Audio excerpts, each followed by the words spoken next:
Welcome to the Friday's report from FIBO Group. My name is Yuri Tihush.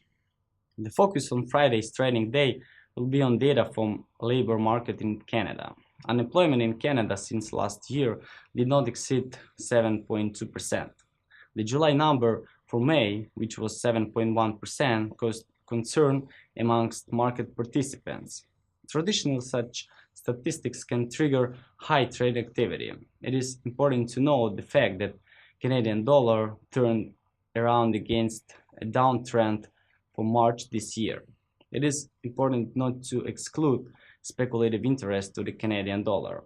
To recap, the unemployment rate measures the percentage of the total labor force that is unemployed but actively seeking an employment and willing to work in Canada. A high percentage indicates weaknesses in the labor market. A low percentage is a positive indicator for the labor market in Canada and should be seen as a positive factor for the Canadian dollar. But history shows that trading activity after the release of this statistic could be from 50 to 100 points.